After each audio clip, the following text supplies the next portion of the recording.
right, welcome everybody. I'm Neil Cavuto, coast to coast, and we are focused on this AT&T and Time Warner hearing, a mega merger in the media industry that certainly got some criticism from Donald Trump earlier in the campaign. He didn't want that much concentration of ownership and power, particularly in the media industry, and more to the point with CNN as part of that mix.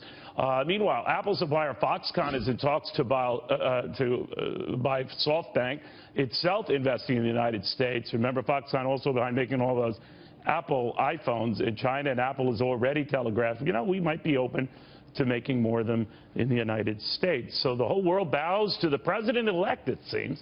What's at stake here with economist Dave Maney, Fox Business's Gerri Willis, and George W. Bush policy advisor Michael Barnes. Michael, I need to begin with you on the deals that are both rumored and talked about and how they would fare and what attention they would get under a President Trump. What do you think? I think these deals are going to get a lot of attention from President Trump because he has come into office, or will soon take office, in a wave of economic populism worldwide. And what that means is that he's going to be looking at the interests of everyday Americans. And so if that means manufacturing returning to the United States, or if it means foreign investment in the United States, he's going to pursue it aggressively. Same goes with this merger and his efforts to protect consumers from the excessive conglomeration of power in the hands of corporations like AT&T and Time Warner, to make sure that the information flows appropriately to consumers, as well as making sure that consumers have a right to negotiate and actually get something that they want in the market at a reasonable price. So I expect that we're going to see a lot of very hands-on economic leadership from the incoming president. You know what's interesting, as I was focusing in and out of the hearings, Gerri, was the fact that Donald Trump is really on the side of some of the Democrats who've been critical of this deal, or let's just say suspicious of it. What do you make of that? Well, suspicious. What did he say? He said deals like this destroy democracy. He said he would stand in the way of it. He wouldn't let it happen. And I'm going to tell you. But how can he get in the way of it? Now, what he would tell his... You can't tell the Justice Department, no, we don't think this is a good idea. They have to apparently come to that conclusion themselves. But is just the bully pulpit saying it's not a good idea exactly not enough? I mean, he's been super successful.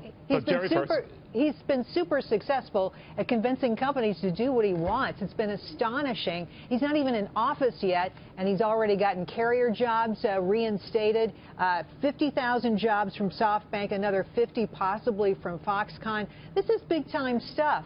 So he seems to have a weight of power. This is the beginning of his term, the beginning of his administration, and he's spending it as fast as he can because he knows that down the road, all that power kind of dissipates and you can't get anything done. No, you got to strike fast. Mike, I'll let you finish your point, then I want to go to Jay, but Michael, it has happened really before you're saying.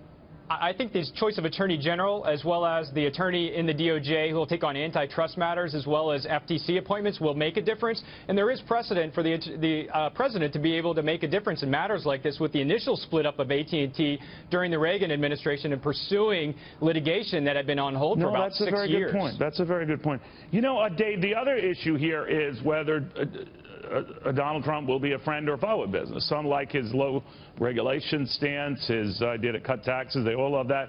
They get a little wincy, if you will, when he starts talking about them shipping jobs overseas, a little too heavy-handed there. Which Donald Trump wins out? Well, here's the problem. Neither one wins out. He's neither pro-business nor anti-business. What he is, in my opinion, and as you know, Neil, I am a big free markets guy. But what I'm afraid we're seeing with President-elect Trump is that he does whatever he thinks plays to the crowd.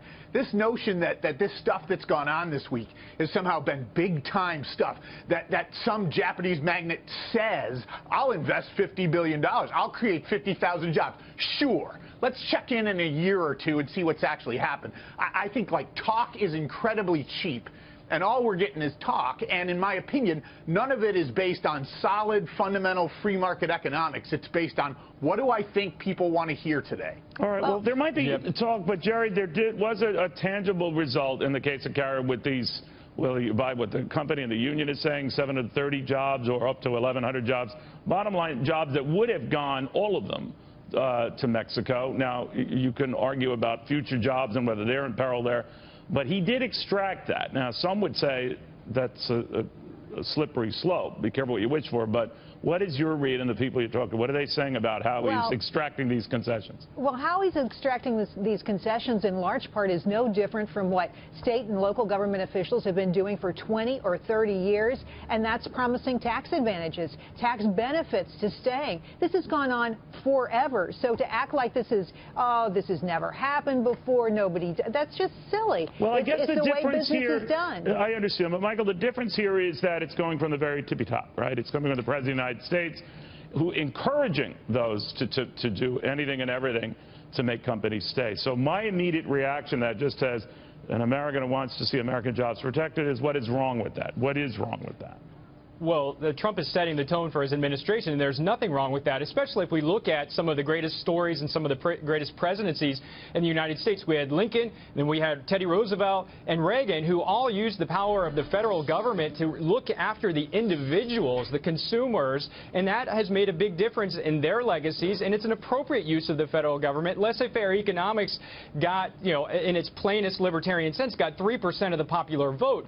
We see Bernie Sanders and Donald Trump, who actually got the majorities, in where it mattered in the actual election, the general election, because of their economic messages that entail this sort of very active role of the federal government in protecting the individual. That's a very good thing.